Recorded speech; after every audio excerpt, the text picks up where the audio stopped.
be a problem because of a very exciting panel that we have for you this afternoon. So we're going to have two panels this afternoon, and we're kicking off with a discussion on gender equality and gender equity. So as Sir Fabian has mentioned earlier today, we actually have a really good breakdown of female and male hosts. I think it's around like 50% each. And that's what we hope to see in the main agricultural space as well. And to do that, we of course have to come up with a list of recommendations or insights that can help our leaders and policymakers make decisions that align with this goal. And so, to kick off this initiative and this cause, we will have a session on gender equality. With that, we have, of course, our amazing lineup of speakers today. Of course, moderating for us, next slide. Moderating for us, of course, is Shifra Belonguel, a feminist and research writer. So let's all give her a round of applause. Of course, joining her today would be Diana Magid, a member and officer of ACTED, who will be representing, of course, our women-led cooperative leaders. So join us, please, today, Ms. Roseda Uto and Ms. Pamia Sumimangco. Yes, everyone, let's all give them a wonderful round of applause. And last, of course, but not the least, we have Sir Dimas Fauzi of SEI and Ms. Irish Bagilat of the Asian Farmers Association. Sir Dimas and Ms. Irish, please join us here on stage. All right, so everyone, I hope you're all super excited for this session. And now let me hand the floor over to Ms. Shifra so she may moderate today's session. Thank you so much, Chantel. And thank you to ACTED and the organizers of the 3-0 Southeast Asia Forum. We're so happy to be here. I know I speak for myself and the other speakers here with me. You guys should sit. All right. So it's an exciting panel discussion we have for today.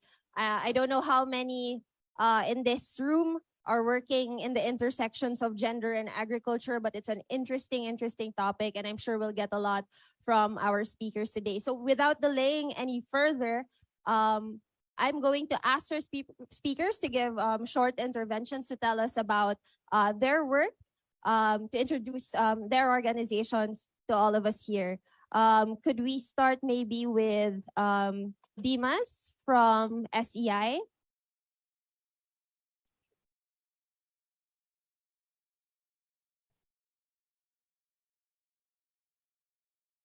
Hello. Cool. I'm sorry, can you repeat that again?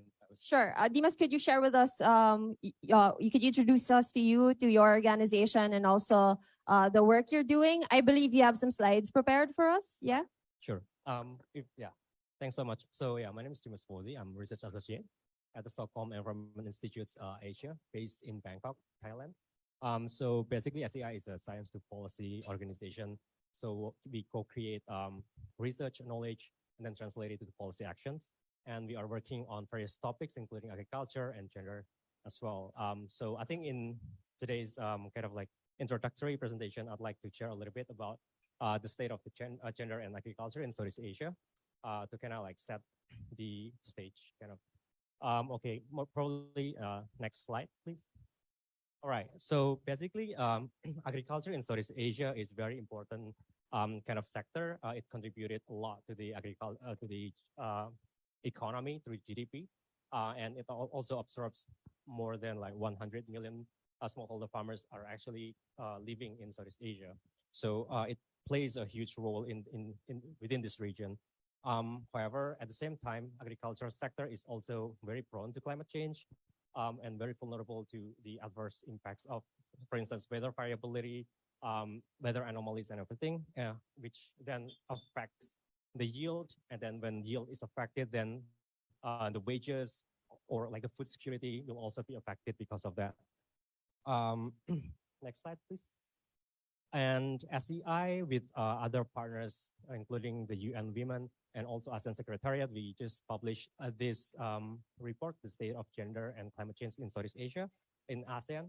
And then within this report, we do have sections specifically on agriculture, where we discuss about multiple things, including the fact that around 26% female workers in the region, they are actually working in the agricultural sector, and even half of the farmers within the region are actually female farmers.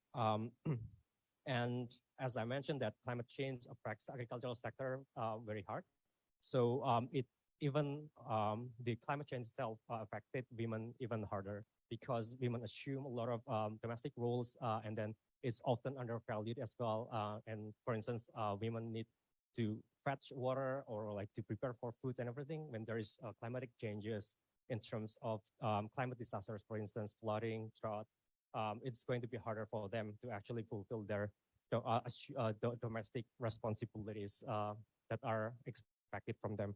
And at the same time, we also assess that the ASEAN policies or ASEAN documents have been quite gender responsive, in a sense that they cater to different gender needs, although it's not yet very much transformative. And at the same time, because ASEAN is a non-binding institution, so it requires a lot of political will. It requires a lot of resources as well, commitment from the national government to actually work to kind of narrow the gap. Next slide. Oh, thank you. This is the final slide. So cool. So, and then when it comes to gender inequalities, we also need to talk about woman empowerment and how we empower women, and to narrow the gender inequalities, gender gap in Southeast Asia and another region as well. So one of like the ways in order like to go there, I think we need to assess first like how empowered women are, or how empowered each gender are, and how how the discrepancy between men and women farmers are actually within this region. So there are some indicators that we can use, and one of the approaches or methods that we can use is actually called this Woman Empowerment in Agriculture Index. It is quantitative-based method, but it can be applied into qualitative analysis. So basically what this index is trying to do is they generate 5 different domains that can explain about the empowerment. So especially in the agricultural sector. So empowerment in the agricultural sector is mainly defined as the ability to access and control resources, which then are used to make decisions related to agriculture, such as land ownership. And then when you have land, you can also make decisions on what kind of crops are planted and everything. So these are indicators that can be used to assess that. And actually, women empowerment in agriculture, especially in Southeast Asia, they are quite varied between countries. And then each domains, they have different performance as well, depending on the cultural context, social context within each country. So we cannot really generalize it. So having qualitative analysis may also help to better have understanding about this empowerment. I think that's all for now. Thanks so much. All right. Thank you so much, Dimas, for that regional situationer on women in agriculture in Asia. And also for sharing with us the Women in Empowerment in Agriculture Index. I'm sure we'll get back to that when we start to talk about best practices. So from a regional perspective, I hope we also have Miss Irish Bagilat here from Asian Farmers Association. I'm sure she'll also be able to share with us the same regional perspective, but being based in the Philippines as well, ma'am. Could you share what observations or insights you've had from what Dimas has shared, and also share about and connect to your work with Asian Farmers Association? Yes, thank you, and good afternoon, everyone. Magandang tanghali po sa lahat. As mentioned, I am from the Asian Farmers Association for Sustainable Rural Development, or AFA. And AFA is an alliance of national farmers organization in 16 countries. In Asia, we have around 20 national farmers organizations. So these are apex farmers organization, meaning their members include local cooperatives, primary cooperatives, or sub-national farmers organization. And we also collaborate with other regional farmers organization in the Pacific. So we have a network as well in the neighboring region. And all in all, AFA member is about 10 million smallholder farmers, fishers, pastoralists, herders, and indigenous people. So we have members as far as Central Asia in Kyrgyzstan and Tajikistan. So I think Dimas has given a very clear, a brief and clear picture of the situation. Numbers cannot lie, as you have seen in the slides of Dimas. And in Asia in general, I think it was mentioned that almost half of farmers are women.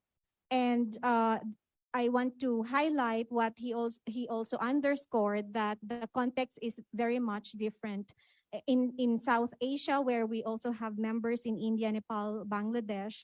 I think 34%, around 34% of the farmers are women. But in Southeast Asia, we even have more. Almost half of the farmers are women. Before I go forward, sorry, I forgot to mention that AFA focuses on 6 peasant agenda. So this is what binds the farmers organization. So the first agenda, peasant agenda of AFA, is on land rights and rights to other productive resources. And the second one is on sustainable agriculture and agroecological agriculture. The third one is very much relevant to our topic, which is on women farmers agenda or gender equity. And then fourth is on youth in agriculture. And then fifth, on cooperative development. We know already there is data that shows the CERES 30 report, which is a very large-scale research around the world. They confirmed the link between the increase on farmers' income and their membership to cooperative and farmers organization. That's why for ALPHA, this is one of our core agenda, to really empower farmers organization to have their own cooperative, not just an association that deals with their advocacy agenda. And lastly, our agenda is on farmers organization good governance. So we work along this line, and as I have mentioned, one of the agenda is on women farmers. And I just want to add to what Dimas has already said, that women farmers participate in all nodes of the value chains. However, still, despite the many efforts that the women's movement, the farmers movement have achieved, still there are some gaps in recognition on the recognition of women as farmers. And one example that I could give you is land titling. In many culture, land titles are still given to the firstborn or the male child. And so many of the government programs would rely on land titles for the farmer to get support, or for the farmers to get social protection services. And so because of that requirement, women farmers are marginalized. Even during the pandemic, we have seen in Thailand or in Vietnam, in Thailand, sorry, the women fishers, they are not part of the social protection services because they are not registered or recognized as fishers. So it's usually the male fishers that are recognized. And in the Philippines as well, it varies. There are culture that really don't fully recognize women as farmers, so they are not really paid in the work that they do, or they are underpaid. They are seen as like an assistance, in the coconut provinces. They are not paid as the same as what is being paid to the male farmer. And there are many success when it comes to advancing women empowerment in agriculture. We have seen good stories. I think there's a session on a segment on that. So I just pass on, and then I can share more later.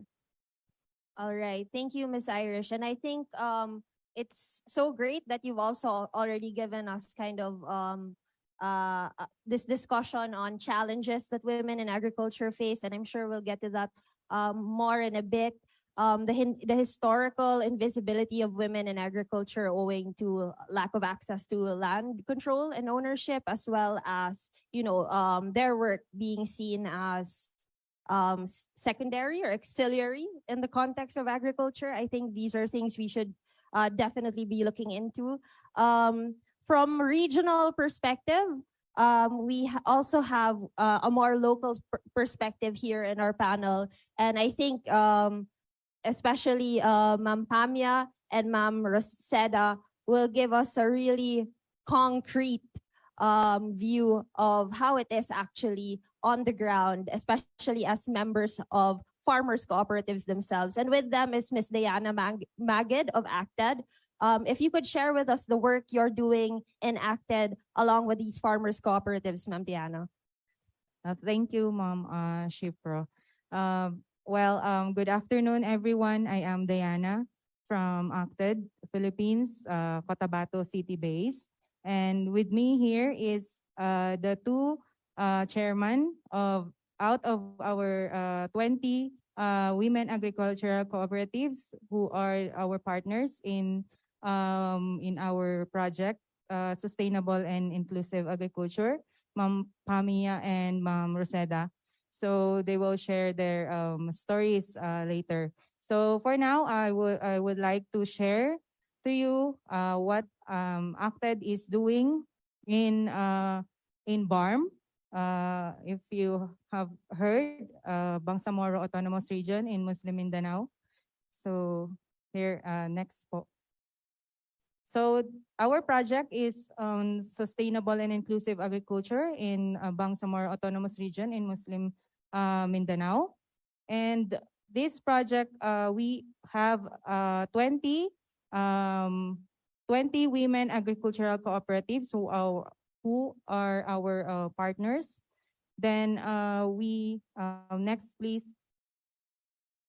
So the goals of this project is to promote or to provide economic development, to improve food security and nutrition, promote sustainable agriculture, and women empowerment. Next.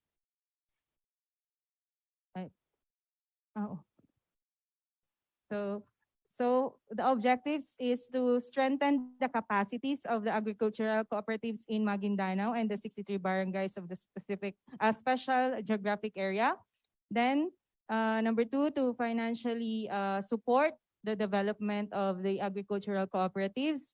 Then number three, boosting the ecosystem and the development of sustainable agriculture. So with that objectives, we have the following interventions. So first, capacity building. So we already done assessment to identify what are the needed support or how to strengthen the capacity building or the capacity or to capacitate the 20 agricultural cooperatives. Then we will support them with technical training. Then, of course, orientation on gender equality. Then supply of farm inputs, financial grants. Then we also have our roundtable discussions to invite more partners and stakeholders to talk about on how to promote sustainable and inclusive agriculture in BARM. Then to also provide support on market access. Then agricultural innovations. We also have these meetings with social entrepreneurs and innovators, along with the 20 agricultural cooperatives, then the agriculture forum. That will happen next year. So this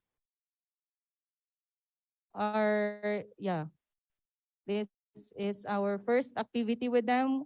The first roundtable with our Her Excellency, Michelle Buku, our French ambassador.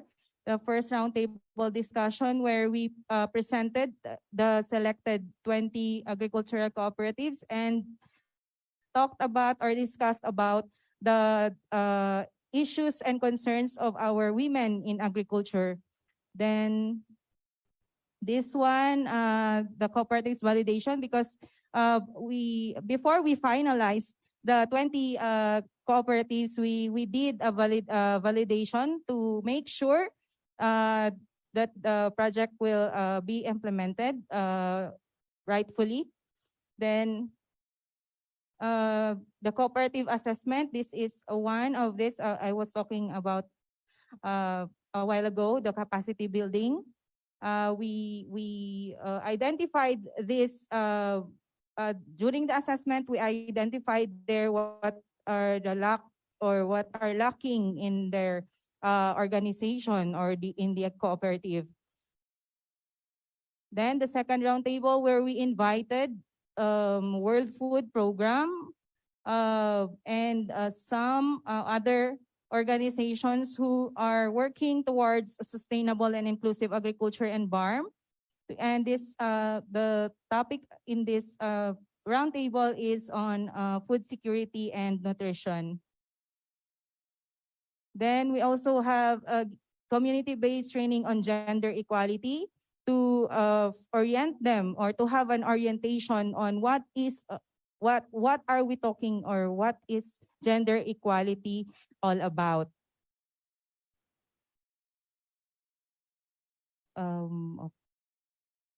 Yeah. Then we have the co-op CVA training, or this is the time that we give them the capacity building training, the basics of agricultural cooperative. Then another roundtable discussion. And this is where we have the meeting of the social entrepreneur and or innovators and the cooperatives where we parang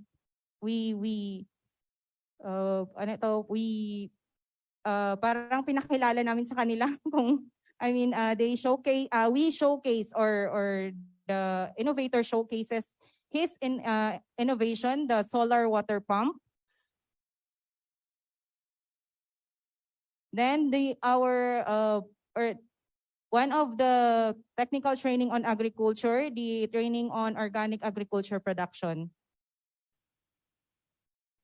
So yun, these are the things that we are doing to support women in agriculture. Thank you. Thank you so much, Ma'am Diana. And it's so great to see that gender is being integrated in the work of farmers cooperatives. I also think your presentation reminds me of how important the role is of cooperatives in organizing small farmers and making sure that they have access to services, not just from government, but even non-government organizations and entities like ACTED, for example. And so now I think we want to move on to, well, we've had a kind of intro already to some of the challenges that women face in agriculture. But I think we want to hear from Ma'am Pamia and Ma'am Rosetta. What do you feel are your challenges on the ground? What can you tell us more about your situation as women agricultural workers? Hello, good afternoon. My name is Rosetta, chairwoman of Kalian Bangsamoro Women's Agri-Marketing Cooperative from province of Maguindanao. So one of the challenges we face as a women in the community, of course in Islam, we know that the women's in Islam is depend to the men. Actually, our roles in Islam is only to be a wife, to be a mother of our children, and nothing, no knowledge in everything. All the things we are depend to our husband.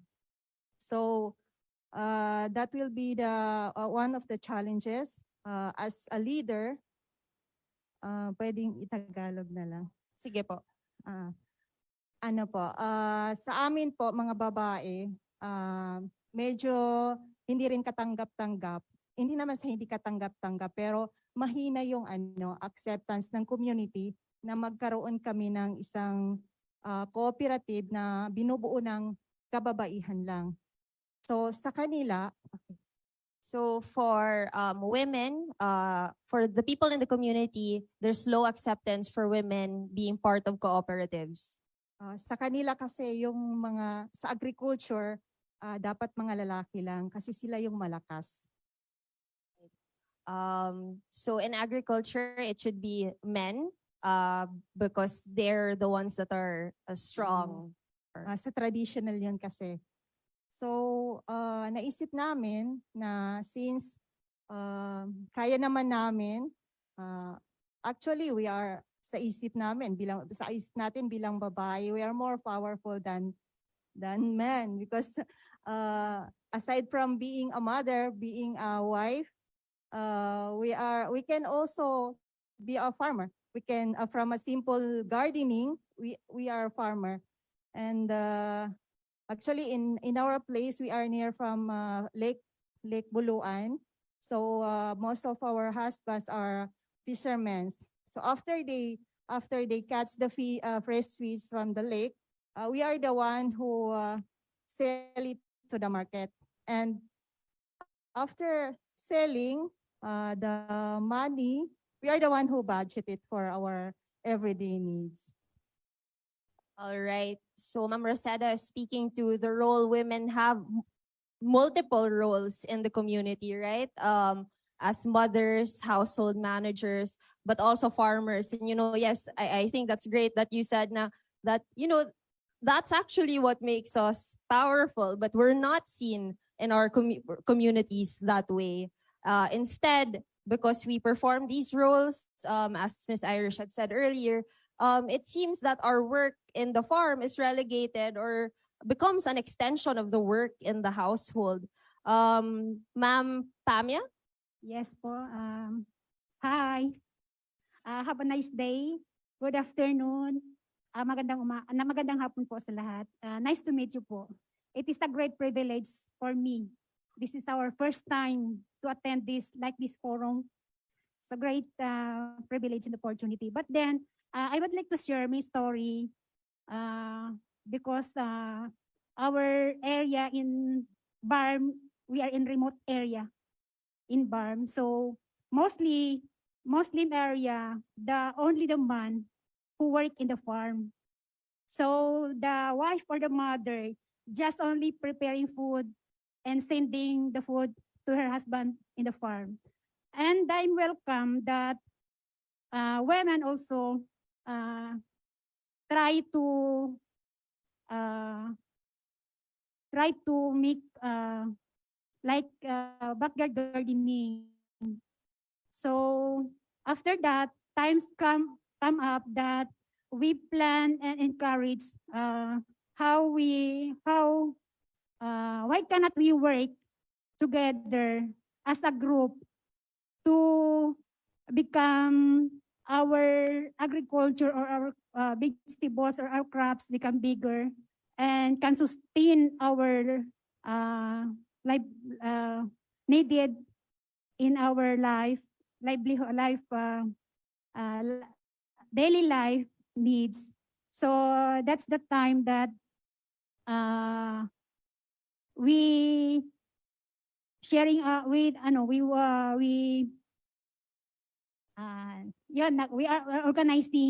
we are organized na cooperative.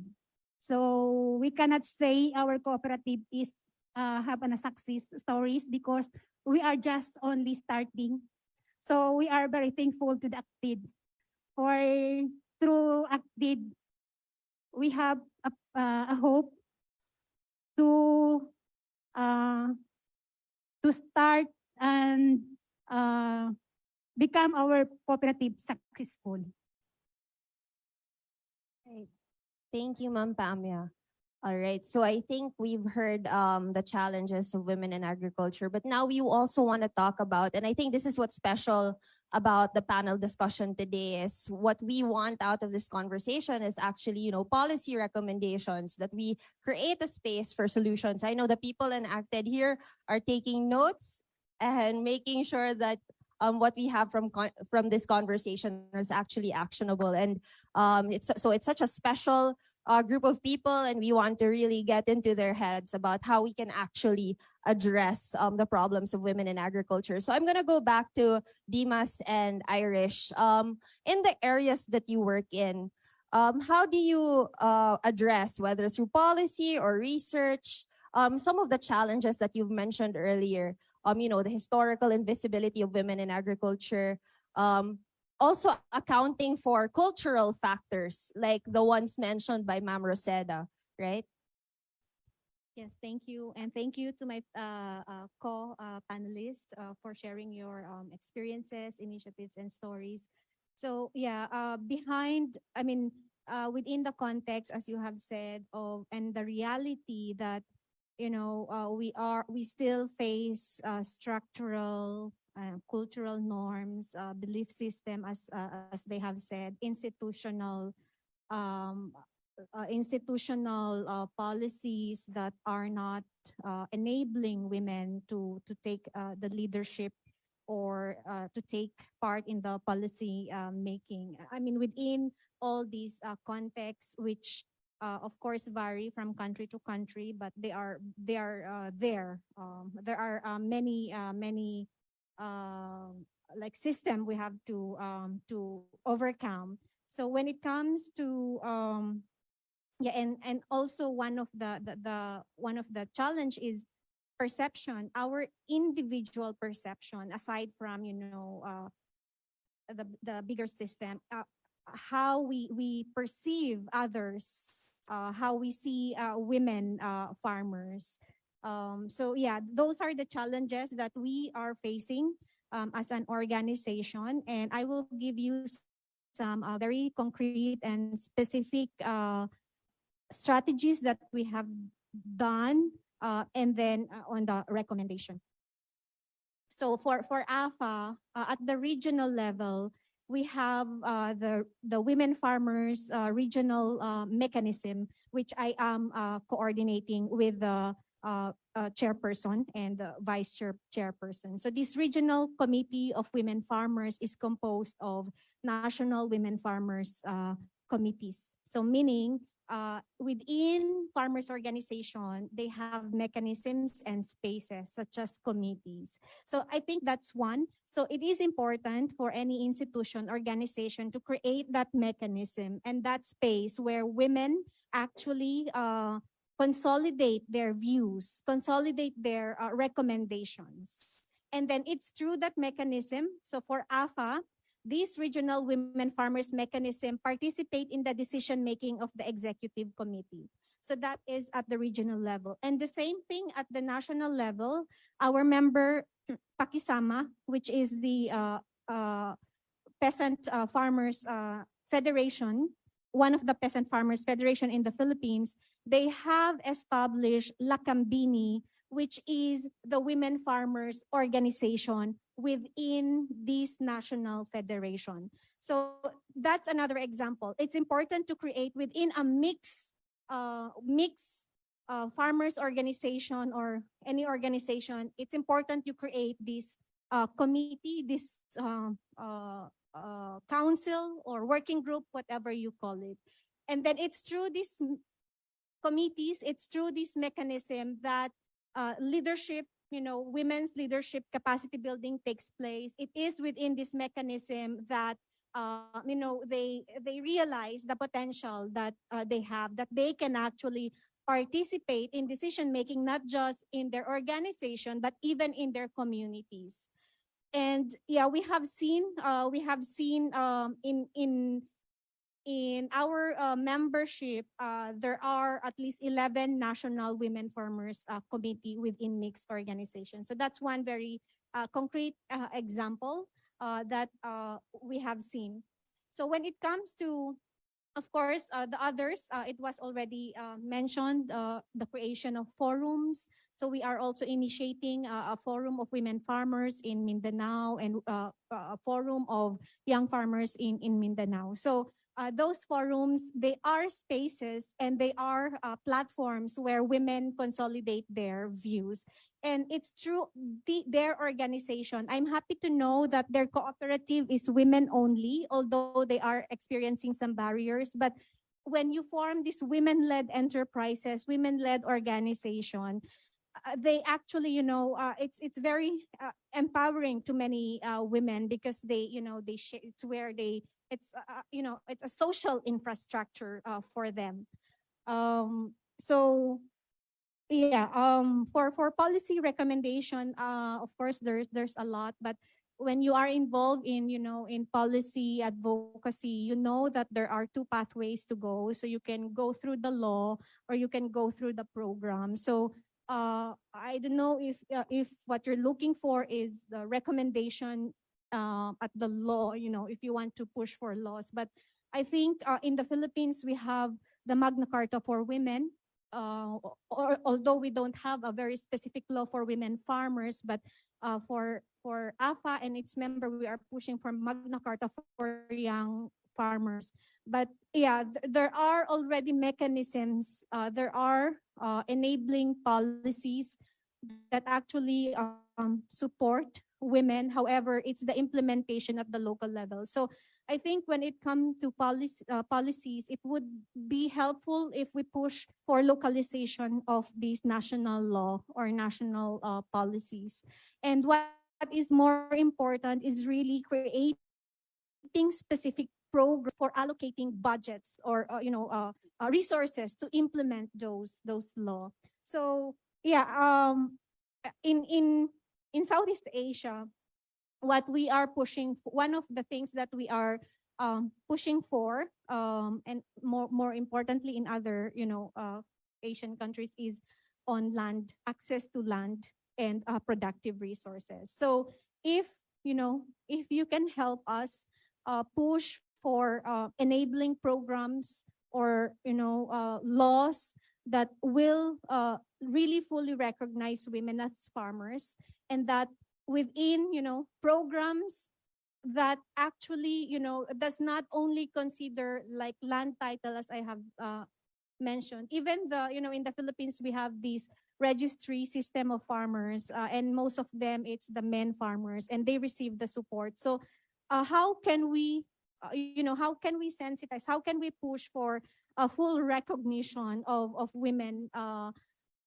farmers? And what we have seen as one of the gap is really evidence that women are in the different nodes of value chain. Very few studies actually in the Philippines on the value chain activities where women are involved, and which of these value chain activities are empowering to women. So we have very few documents to really push for a concrete program yet.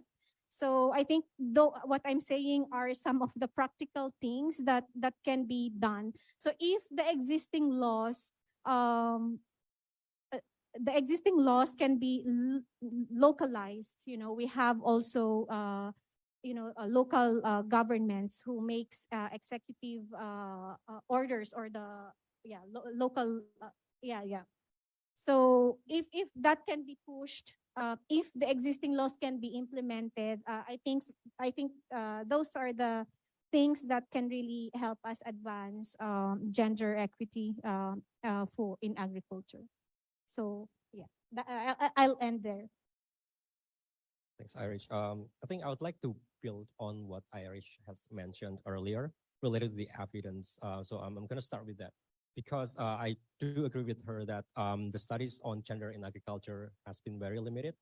Some studies mentioned that it's only like around 6% of the total studies on gender and agriculture are actually located in Southeast Asia. So the understanding about gender in and agriculture within this region has been very limited, and a lot of studies on gender and agriculture are drawn from different contexts and different like Africa or South Asia, which have different contexts. And while gender and agriculture can be very context specific, so I think one way to go forward from this point on is actually to enrich this kind of evidence base, so we can use it for policy making. And one of the analysis or the research that I did within SEI was on the gender wage gap, basically in agricultural sector, using the data from Indonesia. And this kind of study has been done elsewhere outside of Southeast Asia, but not in Southeast Asia. So based on that statistical study, I found that women were actually affected very much. Women are casual agricultural workers. So they are working in the agricultural sector casually without any contracts, without any protection. And then they are affected by climate change very much in terms of wages. So they experience negative wage responses to the climate, to the weather anomalies, to dry period, while male also experience the same thing, but they recover quicker compared to women. And some of the explanations are what are the challenges that were mentioned by the female farmers before, that there is a kind of like very strong patriarchal system that has strengthened the gender stereotypes in the agricultural sectors in terms of division of labors and everything. So there are agricultural works that are considered more masculine. So it's male farmers who will be hired for that. So when and there is a climatic changes like drought and everything, after a few months, probably the landowners, they would like to hire more people to start preparing for the land for the next season and everything, to prepare for the rainy season. And then they will probably tend to hire male farmers because they are considered as technologically more inclined and everything. These kind of gender stereotypes are actually perpetuating the inequalities within the agricultural sector. So I think, yeah, developing this kind of evidence base for the gender in agriculture within the region should be like the first step to move forward. And one of the ways that I mentioned was through this Women Empowerment Index, so we can identify the pain points exactly on which domains women are actually less empowered. So we can target specific interventions on those pain points. But again, it requires resources. It requires a lot of data. So if all stakeholders, be it governments or research institutions or any other kinds of stakeholders, private sectors, if they can pull out resources and then try to make the gender disaggregated data available within this region, that also can be one step to create more evidence base for the policies. And regarding the policy itself, so it leads to the second point that I would like to make as well on the policy. It's also related to what Irish has mentioned earlier. What she mentions about the mechanisms for women farmers to unionize, to gather their voices together, to ensure that they are heard and considered in the policymaking processes. That's something that we should promote. It is called the gender transformative approaches. So instead of being gender responsive, which is great as a first step, but we also need to kind of challenge the status quo of this patriarchal system as well. How we can challenge the gender stereotypes that are existing within the agricultural sector, right? And by providing these mechanisms, channels for women farmers to unionize, to voice their ideas, to influence policymaking, I think that's one way that we can pursue forward to make sure that the policies are actually gender transformative instead of only gender responsive. We need to move to these transformative approaches to challenge the status quo. That's all what I'm saying. And I think for all of the interventions, policies by CSOs, NGOs, governments, it needs to consider these transformative approaches to make sure that women are involved in the entire process of policy.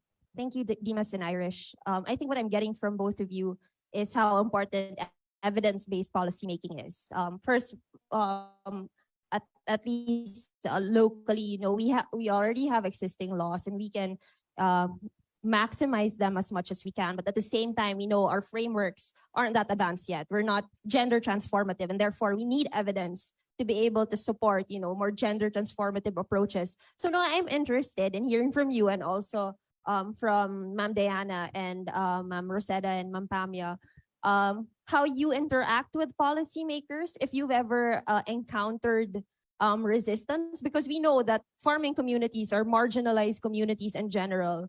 Do you ever get asked, why do we have to focus on women? We have to uplift all farmers. So yeah, that's my question. Anyone can go first. So we believe that a woman is uh, more woman is better than a man, or can you Tagalog mo na lang. Tagalog mo. kindly doon lang po ako sa may challenge. Sige po. Yes po. So being an cooperative, as a chairman of the cooperative, our big challenge is one, in our member, we cannot deny that someone or maybe myself got sick. So we have no specific fund or to send her in hospital or give him finance for your medication. And another is, as a cooperative, we are yearly renew in Sisaya. So can I recommend or can I say request maybe 2 or 3 years our cooperative can renew. And Okay, so Ma'am Pamia is recommending that the registration to Cooperative Development Authority or to the Cooperative and Social Enterprise Authority, that their registration or renewal of their registration can be could be into 2 years or 3 years renewal, not 1 year renewal, because they are struggling with the fees and with the other payments. So that's it. So okay.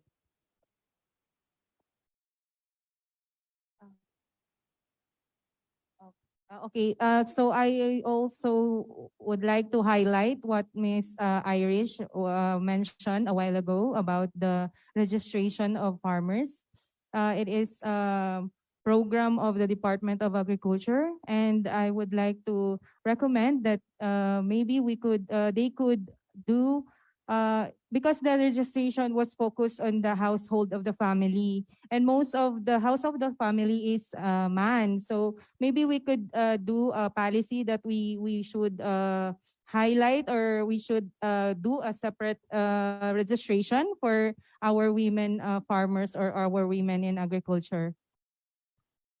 Thank Yeah. you, Ma'am Dea. I want to respond to the question that you said on interacting with policymakers, decision makers. But before that, yeah, I think I mentioned, but I just want to underscore that our call with with you, our development partners or donors who are here, or policy makers who are here, is really creating women responsive programs. Still, yes, we do have some, but I think we still need the capacity. The program planners need the capacity to develop, women sensitive programs, women farmer sensitive programs. So even I have seen some in the Philippines, but even our technologies, they are very much, designed for men and not really for women. And even financial institutions, the requirements are very much designed to respond to the needs of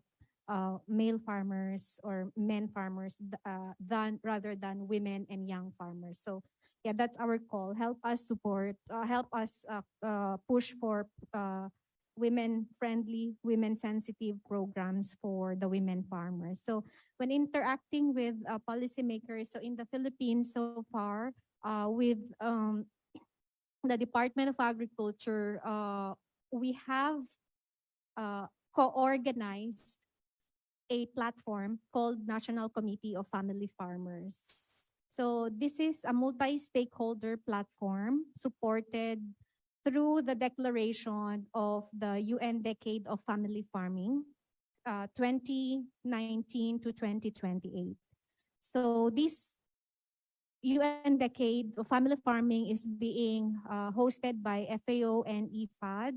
And at the country level in the Philippines, they have supported the gathering of different farmers organization and NGOs supporting family farmers. So it is through this platform, it is through this multi-stakeholder group that we together engage the Department of Agriculture and some of the champions at the Senate level and even Congress level. So I think it's important to really like come together. That's what I want to say, to engage with policymaker. And of course, if you are into advocacy, you will approach the champion of your cause. I think that's the first step, identifying who among the senators, congressmen, or even in other countries, policymaker you think would champion your advocacy or your cause. And that's what we have been doing. So since 2014, this platform has been engaging, policymakers and even the Department of Agriculture. And it's the same in other countries. So we are using this mechanism, the National Committee of Family Farming, where farmer organizations are there and civil society organizations are there, academic institutions are there to engage policy makers. And in the Philippines, we have successfully developed the National Action Plan for Family Farming. It was launched last year, led by the Department of Agriculture. So I'm just sharing a good example that it has to be, the different, supporters of family farmers that would come together and really push for agenda that would support women farmers or family farmers. All right. Thank you, Irish. Dimas? Probably I don't really have like specific experience on that particular thing, but then I think having women represented in the policymaking process is through like national committee or whatever channel that we have, mechanisms that we have. I think that's really important because it is the experience of the female farmers that matter. It cannot be represented by someone else because the one who experience are the female farmers. So having them in the process would be the most appropriate way moving forward. Yeah, that's something that I would like to say. Thank you. Thank you so much.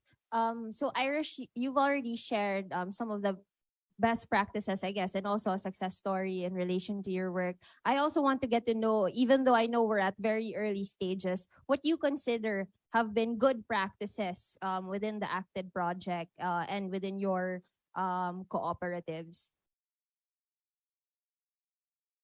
Good practices, if you've noticed any changes in your communities and the women farmers that participate in the project.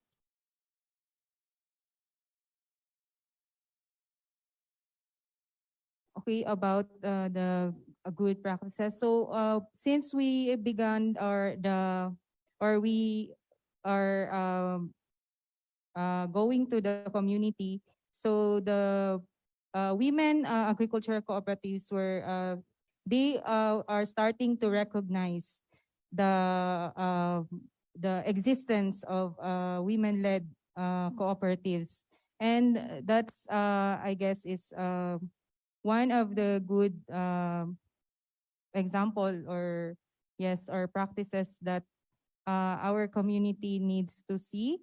Then when at the time that we are coordinating with the local government in BARM or in Maguindanao, they started to say that they are existing like that. Then they require the cooperatives to be accredited to them, but they did not the cooperatives did the accreditation, but out of that accreditation they did not have other or the local government units did not have any or given any benefits to the cooperatives. So this is I just also want to say that the non-government organizations are doing so much for the gender equality in every aspect. For example, in agriculture, but our national government is I guess it's still lacking on that matter.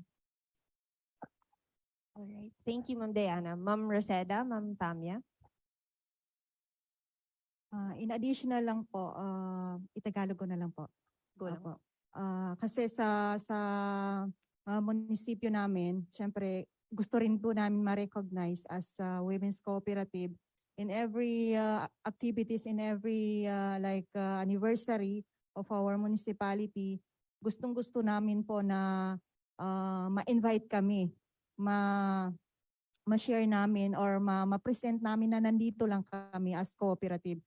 Gusto namin makatulong. But then, sila lang po talaga yung walang pansin. Hindi talaga pinapansin yung mga cooperative. So, in their municipality, they want to be recognized as women's cooperative during special occasions, anniversary of the municipality. They want to be, do you want to participate? They want to help, but unfortunately, they're really not recognized.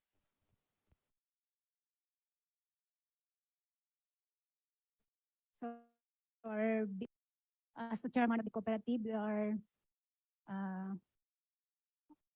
we are suggesting to them that all the members are allowed to share and suggest what are those good for the cooperative. And we have a strong relationship we have a monthly sessions. And if there's some problems, issues, so we are ready to help. And we believe that a woman also have a capacity to manage and lead some organization or a cooperative. Thank you, Ma'am Pamia. Irish, Dimas? Yeah, I think I've already mentioned several. The creation of mechanisms, that's really one of our advocacy. So create the space, enable women to come together and gather their voice and their recommendation. And another I'm another best I think another good thing that happened is the gathering of evidence. So in the Philippines, we push for having a baseline on family farmers so that we can really show that in family farming, it's not just the male who are doing the work. So I think in our even in our data gathering, in our data collection, it's important to be conscious of using it to sensitize decision makers on on the role of women, what they are doing in agriculture. And yeah, I think what their organization is really a good practice, having a women-led enterprise, women-led organization. It can be a women farmers enterprise. That's also one of the I think good cases that we have seen in many of the countries where we have members, in Vietnam, in Nepal, for example. So the indigenous people, I'm also an indigenous person. The indigenous people in Vietnam, they have organized a women-led enterprise, women-led cooperative, and it's through that they were able to engage their local level decision makers to construct a road so that people can buy their products and that they can have access to the market. So they have, I think they are the proof that having a women, being biased of investing on women-led enterprises, women-led organization is one of the pathways to really empower women. Women farmers, as they have said, they have, they are the nexus of agriculture, nutrition, food security, energy. You have heard them speak. And that we, the women farmers, we have been growing, protecting the agro-biodiversity. If you go to the rural area, I am from the northern province of the Philippines, the Ifugao province, and it's the women farmers who grow the indigenous crops. And they are, these indigenous vegetables, they are being sold in the local market. It's part of the culture. It's providing diverse diet. So, yeah, organizing them and really supporting them through gender sensitive programs and project. I just want to emphasize that we have seen good, good outcomes in many countries. Thank you, Irish. Dimas, you spoke earlier to the intersections of the issues that women in agriculture face with I guess labor and climate. Like there's a labor issue here, there's a climate issue here. The situation of women in agriculture is somewhat akin to like women in the informal economy. And when you talk about gender transformative approaches, what does that mean? And how can policymakers gear themselves towards having more gender responsive, if possible, gender transformative frameworks? So basically, gender transformative approaches, it tries to challenge basically the existing gender inequalities, why they happen in this first place. So for instance, if in the context of agricultural sector, say in the gender wage gap within the agricultural sector, for instance, then why the gap exists, right? And then one of several studies mentioned that the gap exists because of the gender stereotypes of the what is considered as male jobs versus female jobs within the agricultural sector. So for instance, land clearing will be considered as masculine job, and therefore it's for male. And for women, they are doing that is considered something that is more that is less masculine and everything. And there is this kind of gender stereotype that we need to actually change. And transformative approaches allow us to do so. And by transformative is not only capturing the needs of different genders. So for instance, if female farmers, they are mostly doing the post-harvest work, for instance, like to value-adding activities, for instance, within the cooperative, then gender responsive approaches can actually support that particular need. But gender transformative approach can actually also find ways if there are female farmers who are capable of or who are interested in doing other agricultural works that are normally done by male farmers, then that's something that they can try to pursue. And I think I'm not sure about how prevalent it is when it comes to gender transformative approaches, but I think at this point, most of the policies are trying to be more gender responsive, at least gender sensitive. So you understand about the gender context, and then once you understand it, then you will respond to that, and then once you respond to that, then you need to transform it. Yeah, it's a little abstract, and then yeah, I think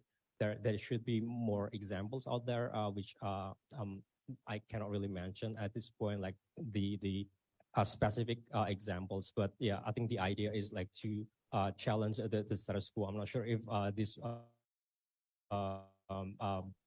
other panelists that they have experience like to try to push forward. And in order to do that, then for the policymakers and then for CSOs and for the communities themselves, from the policy change perspective, then unionizing, having the female farmers association, for instance, cooperative, it's a one way to go about it, how we can show that the powerful messages coming from multiple female farmers that the issue is big and everything. But at the same time, we also need to be more strategic in terms of finding the windows of opportunities on how we can enter the policy discussion. I understand from the conversations with the other panelists that female cooperatives, they also experience the lack of recognition from the municipal government, right?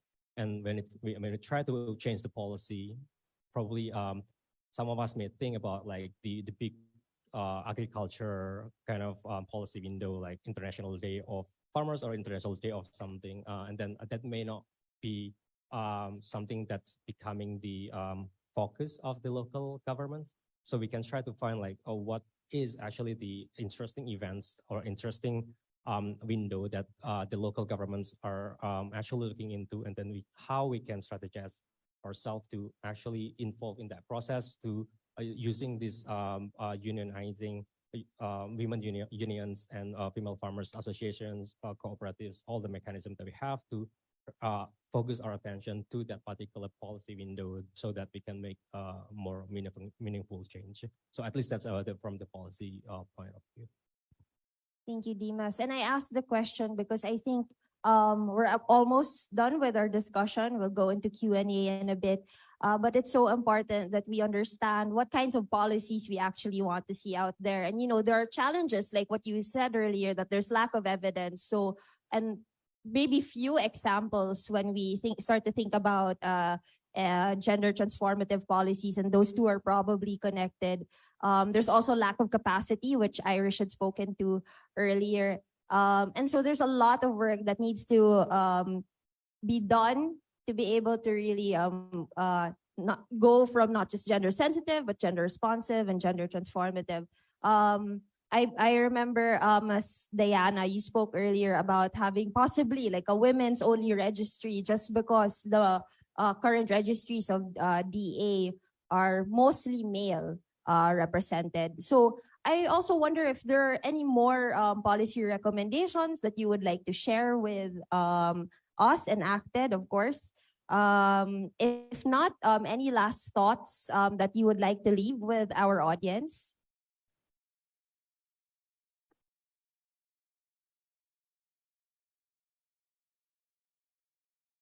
Yeah, so additional like as you asked, like additional recommendation. So yeah, I think one that I haven't mentioned is on climate change adaptation. So although Dimas already mentioned, so what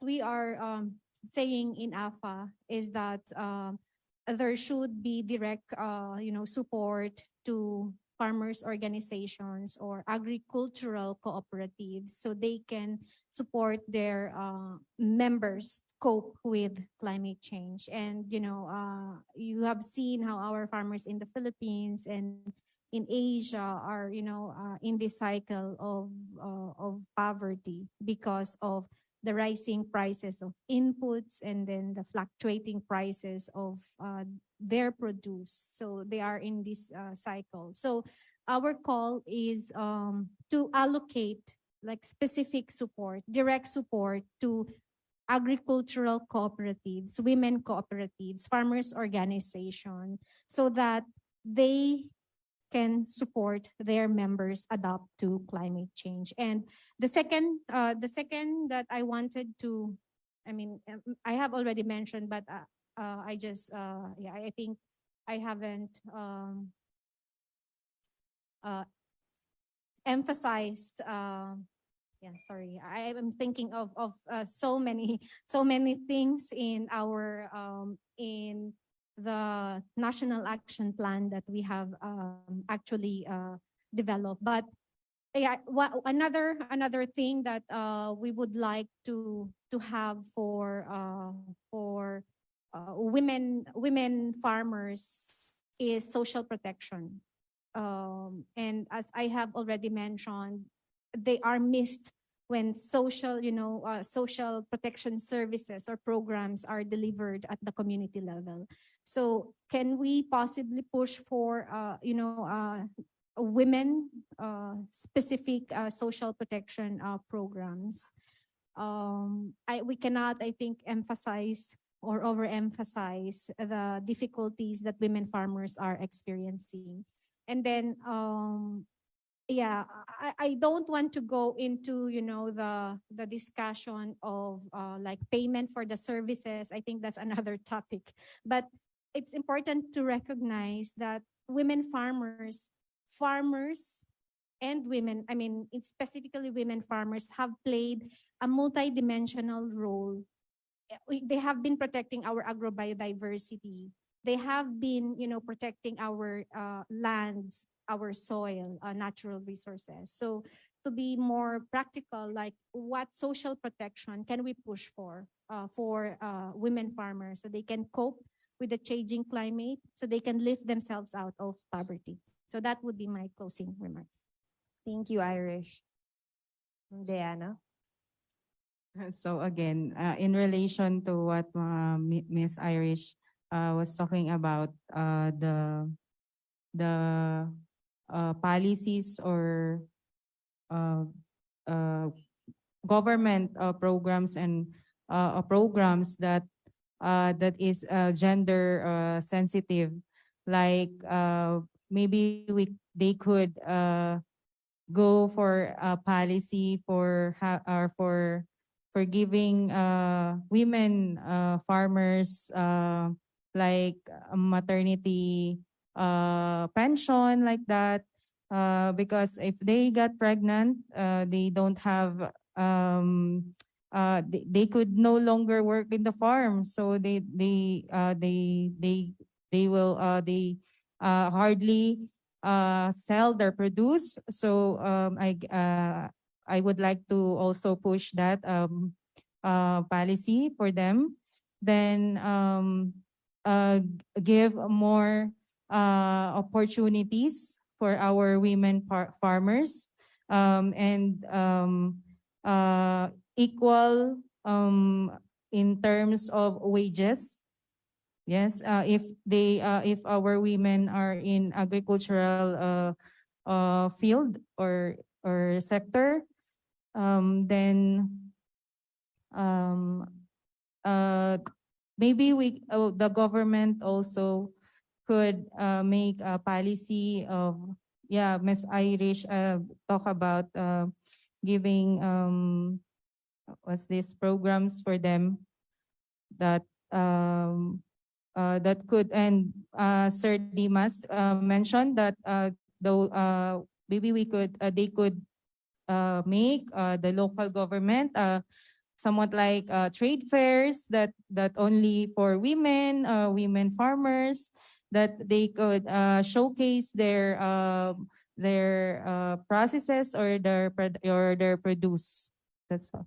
Thank you, Ma'am Diana. Ma'am Roseda, Ma'am Pammy, any last thoughts po? I will take this opportunity to give my thank you to Acted for giving us this remarkable experience having this forum. And also thank you for giving us the trainings, especially this training for gender equality. Because of this training, we got knowledge about our rights as a woman, and kung ano yung mga hindi dapat na gawin po sa amin, yung mga discrimination, nabanggit po doon. So thank you so much, and sana po meron pa pong mga technical trainings na mabigay po sa amin aside from that. Thank you. So I would like also to grab this opportunity to say thank you all, especially the Acted. And I know you are, all people who are here are big-hearted, who are really mayroong puso na handang tumulong sa mga small farmers like us. So you are a hope of small farmers like us. So thank you so much.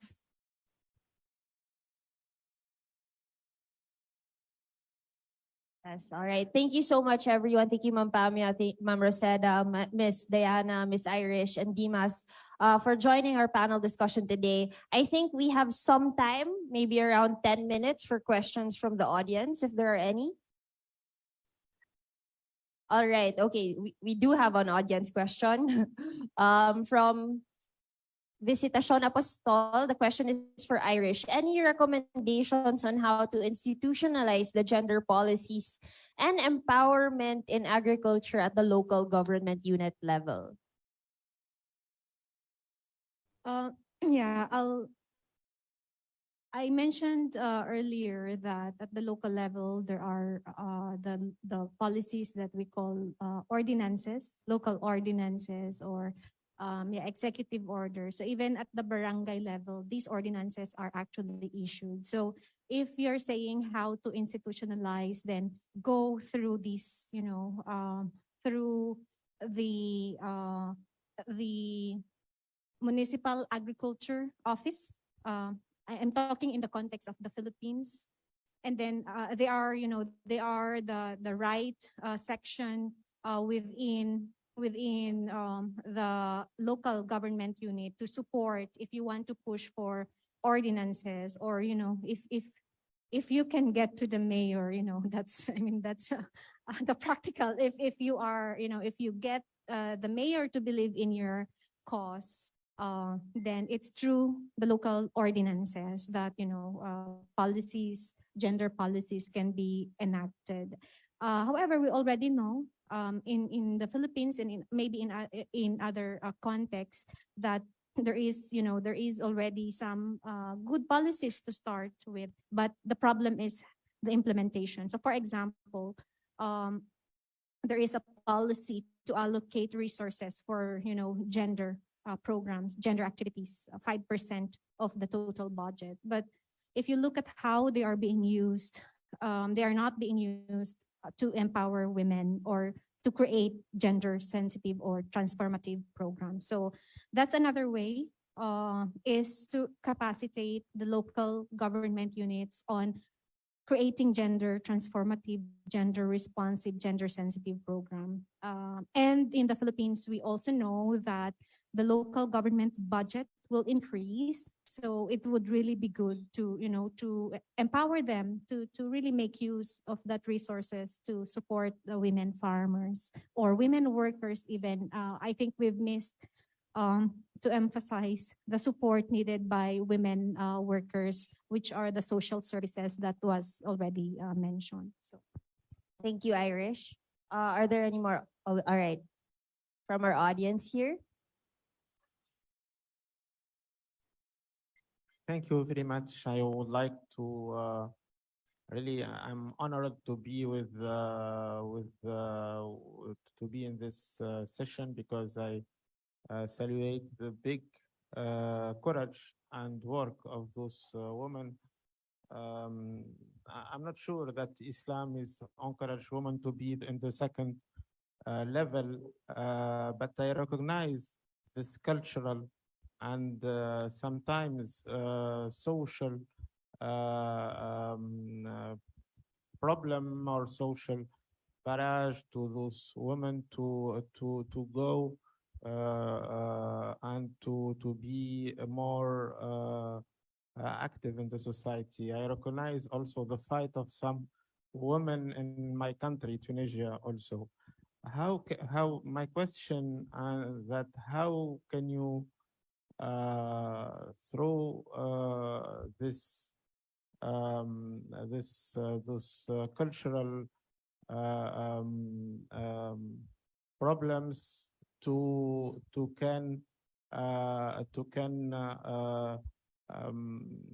be more empower and to get your this place and to can work in this in your domain, even the different cultural problem linked to the place of women in our society.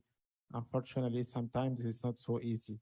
So what's the different challenges, and how can we what you can say to us about it, and how you succeed to pass to win these challenges? Thank you. All right. So how do we address cultural norms so women can participate in public life, like work, in your context, within your communities, through agriculture? So paano nyo po, kasi kung yung isa sa mga issue po ay yung pagtuturo ng Islam, 'di ba? Paano nyo po yun sinasagot o ina-address po para makapagtrabaho pa rin kayo sa bukid?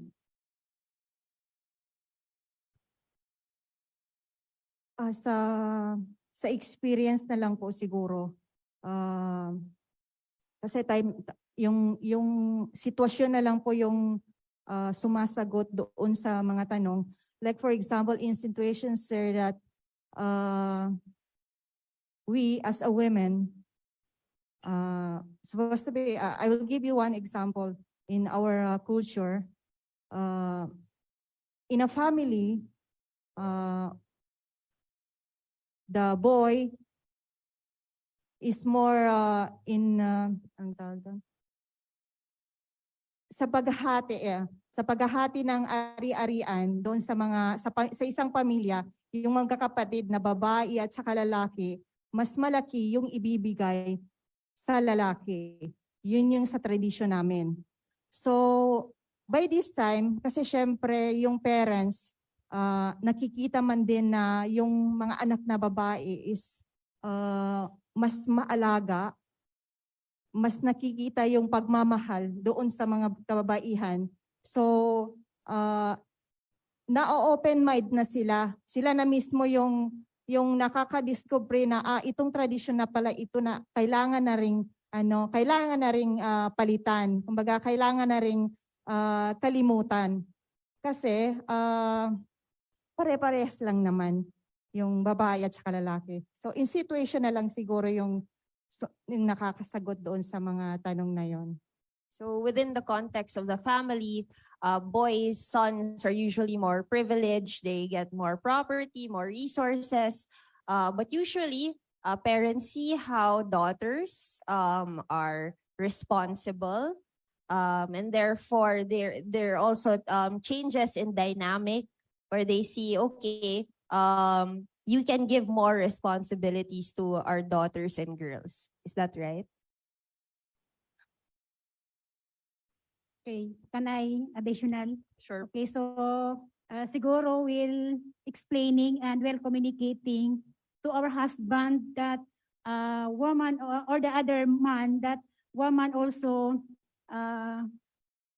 work to sustain the needs of the family.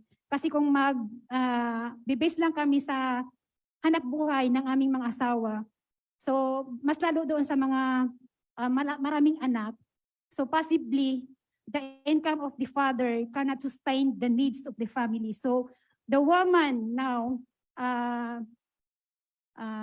pursue to work hard to support the needs of the family. So we also see how the economic situation goes head to head with the cultural situation, right? So if livelihood, income isn't enough, then of course, women will have to take up more responsibility. This is not for the latest question, but I think I missed to mention one important response to the question directed to me on institutionalization. So I don't want to miss that. Aside from the local ordinance, local governments also have the local development plans, and they also have guidelines, and there are also sectoral plans at the local level. So these are the windows of opportunities to push for gender policies or gender sensitive transformative programs and policies. Thank you, Irish. All right. Any more questions? I think I saw one more hand up. Yeah. All right. Last question na po ito. Yes.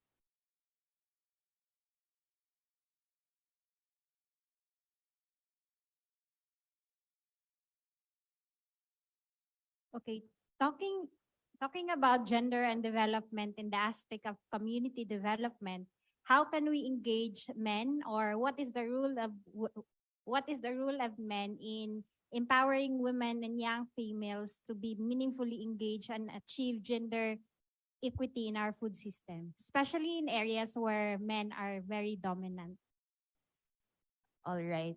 I think this is a good question for Ma'am Rosetta and Ma'am Pamia to address. Ano po yung role ng mga kalalakihan sa community ninyo para matulungan kayong mas maangat bilang babae? Base po doon sa natulungan kami ng training na binigay sa amin, the gender equality.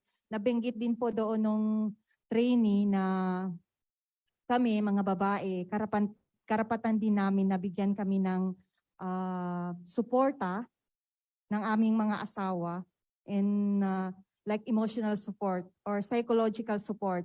So dahil doon, kung halimbawa yung asawa mo supportive sa iyo bilang asawa, so magkakaroon ka ng mai-encourage ka para mas lalo pang mapaganda yung iyong trabaho bilang babae sa community.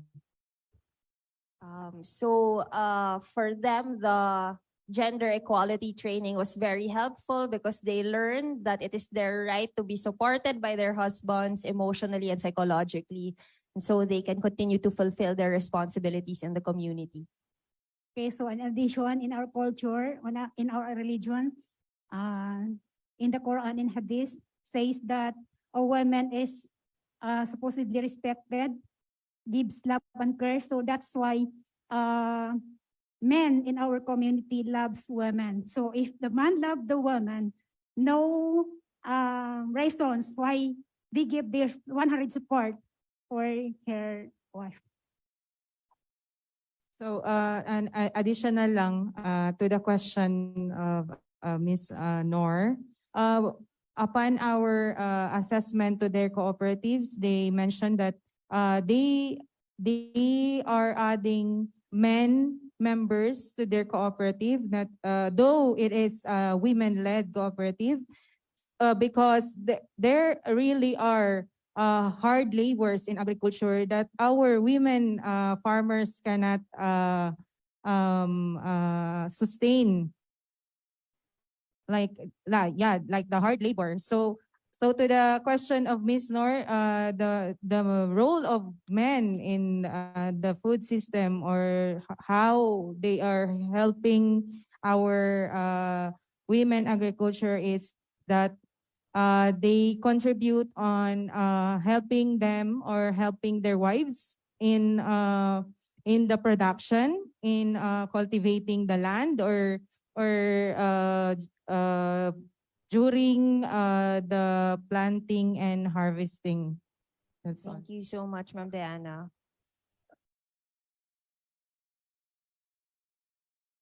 Probably just a little bit like addition from all what the panels have mentioned is that I think the gender transforming the gender situation is going to take a while. Achieving gender equality takes a while, so we can start simply by sensitizing the male with the gender situation, the context within which they live. So having a better context about like the gender situation, I think it will help the male to understand more about like the different understanding or different kind of interpretations of the cultural norms surrounding the gender constructions over in the context of in Mindanao, for instance, is Islamic Islam as a religion and as a culture as well. It may have a certain interpretation about the gender, and we can try to understand like how the context, and then provide a different perspective. For instance, by having a religious leader that is more progressive, so give different perspective into the interpretation of the gender itself. So and then slowly incorporating that kind of idea into the community, and then I think that's one way to go about it, because sometimes within the community, especially in the rural areas, the gender construction or gender interpretations from culture, from religions, it may be isolated because of the limited number of religious leaders who are living in that particular area. So they have the same understanding about the gender construction, gender understanding. So if we give a different perspective, probably it will slowly change and then give a better sensitivity towards this gender construction amongst the male farmers, male communities. Yeah. Yeah, I just want to add to what has been said. So what's the reality in many developing, industrializing countries? So men are migrating actually. So most of the agricultural work are left with women, and then the young farmers or young male. So yeah, I think I just want to mention that as the context that we are in now. However, in communities where men are still relying on agriculture for livelihood, what we have seen that has worked is the use of family-based approaches in agriculture.